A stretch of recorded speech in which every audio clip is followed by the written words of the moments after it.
Bonsoir Olivier. Bonsoir. Alors la question est toute simple, Super Mario a décidé, il a agi, les marchés, on l'a vu, sont contents. Est-on guéri ? Vous savez ce qu'il a fait aujourd'hui, c'est un peu ce que les médecins font pour les asthmatiques. En période de crise, on leur tend un aérosol, sur le coup ça va nettement mieux, ils sont ventilés, ils arrivent à respirer et ça soulage. Mais ça n'est qu'un palliatif. Pour guérir, il faut aller plus loin, il faut retrouver des pratiques plus saines, notamment dans la gestion des États.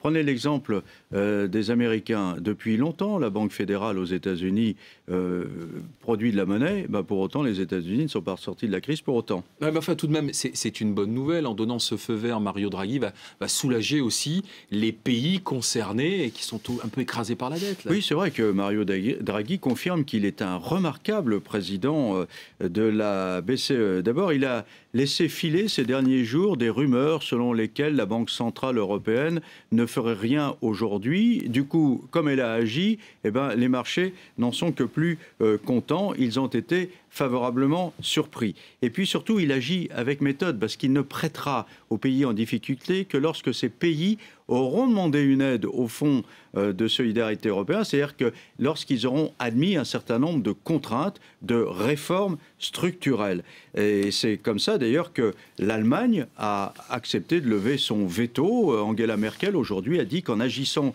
comme il le faisait, Mario Draghi respectait les obligations de la Banque centrale européenne qui doit assurer la stabilité et la valeur de l'euro. Alors si maintenant on se penche sur les conséquences politiques, le succès politique, pour qui est-il ? Est-ce qu'il est pour François Hollande, comme le clamait d'ailleurs dans la foulée Bruno Le Roux, le président du groupe socialiste à l'Assemblée ? Je dirais que c'est d'abord le succès de la sagesse, de l'habileté, notamment de Mario Draghi, mais si vraiment on veut distribuer des bons points, François Hollande y a effectivement aidé en parlant de croissance, mais la palme d'or du succès, elle revient à Mario Monti, le président du Conseil italien. Pourquoi ?